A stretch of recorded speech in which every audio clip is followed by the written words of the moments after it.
Product के हवाले से एक जहन में सवाल आया, वो ये था कि जिस तरह आपने कहा कि प्रोडक्ट्स कुछ ब्रांचेस में मतलब नहीं बिकती, ठीक है, और कुछ ब्रांचेस में बिकती हैं। मतलब लेट्स सपोज कि अगर एक हेड ऑफिस है और उसके साथ 4 ब्रांचेस हैं उसकी, जी जी, तो उसमें जो बाकी 4 ब्रांचेस हैं उसमें से 3 ब्रांचेस में वो प्रोडक्ट मतलब बिकती हैं, और जो चौथी ब्रांच है उसमें वो प्रोडक्ट नहीं चल रही। जिस तरह कि आपने कहा कि प्रोडक्ट्स तो सेम है, लेकिन अगर वो वहाँ पे हमने प्रोडक्ट को भेजना नहीं है या उसमें कोई इसका कोई कंट्रोल है हमारे पास? देखिए आप इसको कंट्रोल कर सकते हैं। हमारे पास ये फीचर भी मौजूद है कि फॉर एग्जांपल अगर आप किसी प्रोडक्ट को किसी ब्रांच के लिए स्पेसिफिकली इनएक्टिव रखना चाहते हैं, ठीक है, कि वो उस ब्रांच में शो ना हो, जैसा कि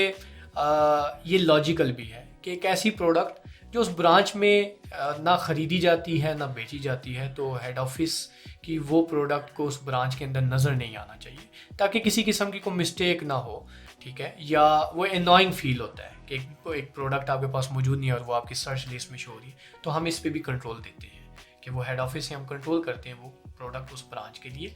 शो नहीं होती। और इसके अलावा इसमें जो देखें सबसे जो अहम बात है वो ये है कि हर ब्रांच अपनी ट्रांजैक्शंस खुद कर रही होती है, अपना स्टॉक खुद मेंटेन कर रही होती है, ठीक है। तो हम इसको इसलिए भी रिस्ट्रिक्ट करते हैं कि ताकि उनकी जो जब वो रिपोर्टिंग ले रहे हो ना ब्रांच की, ठीक है, तो ये अनोइंग फील होता है कि एक प्रोडक्ट वहाँ पर मौजूद ही नहीं है, तो वो उसके अगेंस्ट ऑल डेटा 0 शो हो रहा होता है, तो इसलिए हम इसको इनएक्टिव रखते हैं उस ब्रांच के। तो इसमें जो प्रोडक्ट के जो प्राइसेस के साथ जो प्राइसेस का जो ताल्लुक है कि डेफिनेटली कुछ ब्रांचेस ऐसी होती हैं जिनमें मतलब हेड ऑफिस से अगर ये सारी चीज़ें कंट्रोल हो रही हैं, तो इसमें क्या कोई प्राइसेस का भी जिक्र है कि हम मतलब हेड ऑफिस के अंदर जो है ना प्राइसेस को कंट्रोल करें? जी जी बिल्कुल। देखें जो मोर कंसर्न, देखें हम जो फेवरेबल कंडीशन है ऑनर के लिए, बिजनेस ऑनर के लिए फेवरेबल कंडीशन है कि उसने कंट्रोल करना होता है परचेजेस की प्राइसेस के ऊपर, कि वो परचेज प्राइसेस के ऊपर वो उसका कंट्रोल हो। अब एक चीज़ का सेल के ऊपर भी वो कंट्रोल करना चाहेगा, लेकिन जहाँ सेल प्राइस क्योंकि एज फॉर डिफरेंट होती है हर मतलब कि ब्रांच की एरिया वाइज, क्योंकि ना उस प्रोडक्ट के अगेंस्ट डिफरेंट सेल प्राइसेस होती हैं, ठीक है। लेकिन जो ज़्यादा कंसर्न होता है बिजनेस ऑनर्स का, जो हमारी डिफरेंट कन्वर्सेशंस भी हुई हैं ऑनर्स के साथ, उनका मोर कंसर्न होता है कि वो परचेजेस के ऊपर कंट्रोल करना चाहते हैं। तो डेफिनेटली एमटेक का एक बहुत आउट क्लास एक फ़ीचर है जो उन्हें परचेज प्राइसेस के ऊपर कंट्रोल देता है। वो हमारी एक पूरी एक्सप्लेनेशन वीडियो है जिसके अंदर हमने डिटेल के साथ डिस्कस किया उसको। अच्छा सर, डाटा सिक्योरिटी के बारे में बताएं कि एमटेक सेंट्रलाइज सिस्टम में डाटा कंट्रोल कैसे करता है? ये एक आपने अहम सवाल उठाया है, और उसकी रीज़न ही है कि ये मोर कंसर्न क्वेश्चन होते हैं किसी भी बिजनेस ऑनर के लिए कि उनका डेटा कैसे सिक्योर होगा। तो इसमें एमटेक जो है वो बहुत ही अहम तरीके से जो है ना वो डेटा को सिक्योर करता है। उसका अगर मैं आपको देखें, फर्स्ट ऑफ ऑल जो डेटा हमारा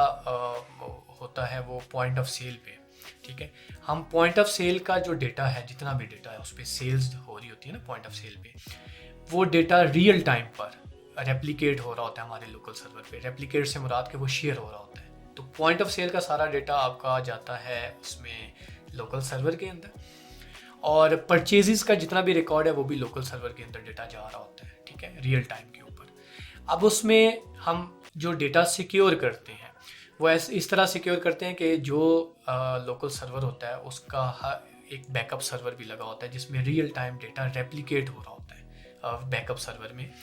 और जैसा कि मैंने अब पहले आपको एक्सप्लेन किया कि ये ब्रांच कनेक्टिविटी है, और हम इसमें मैंने एक जगह पे वर्ड यूज़ किया वेब सर्वर का और क्लाउड का मैंने वर्ड यूज़ किया, तो हम रियल टाइम पर डेटा क्लाउड पे भी पुश कर रहे होते हैं, ठीक है, वेब सर्वर पर भी जा रहा होता है, जहाँ से वो हेड ऑफिस उस डेटा को रिट्रीव करता है और हेड ऑफिस में वो डेटा पुश होता है और हेड ऑफिस में रिपोर्टिंग आपको मिलती है। तो अगर देखा जाए तो एमटेक इसको 4 से 5 जगह पर डेटा सिक्योर कर रहा होता है। जैसे फॉर एग्जांपल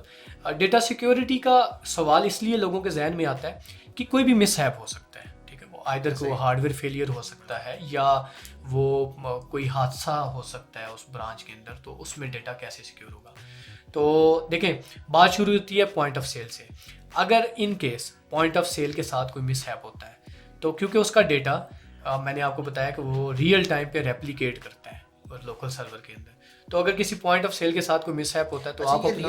रियल टाइम में किस तरह रेप्लिकेट हो रहा होता है लोकल सर्वर? देखें, जैसे ही आपकी ट्रांजैक्शन वो हम सर्विसेज यूज़ करते हैं, ठीक है, उन सर्विसेज के ज़रिए हम जो डेटा उसके अंदर, जो उसकी लोकल डेटाबेस के अंदर, पॉइंट ऑफ सेल की लोकल डेटाबेस के अंदर जा रहा होता है, वो हम उसी वक्त वो सर्विसेज से वो डेटा रेप्लिकेट करते हैं अपने लोकल सर्वर के अंदर। ये कनेक्शन बिल्ड होते हैं थ्रू नेटवर्क्स, ठीक है, उस पर भी हम बात करेंगे।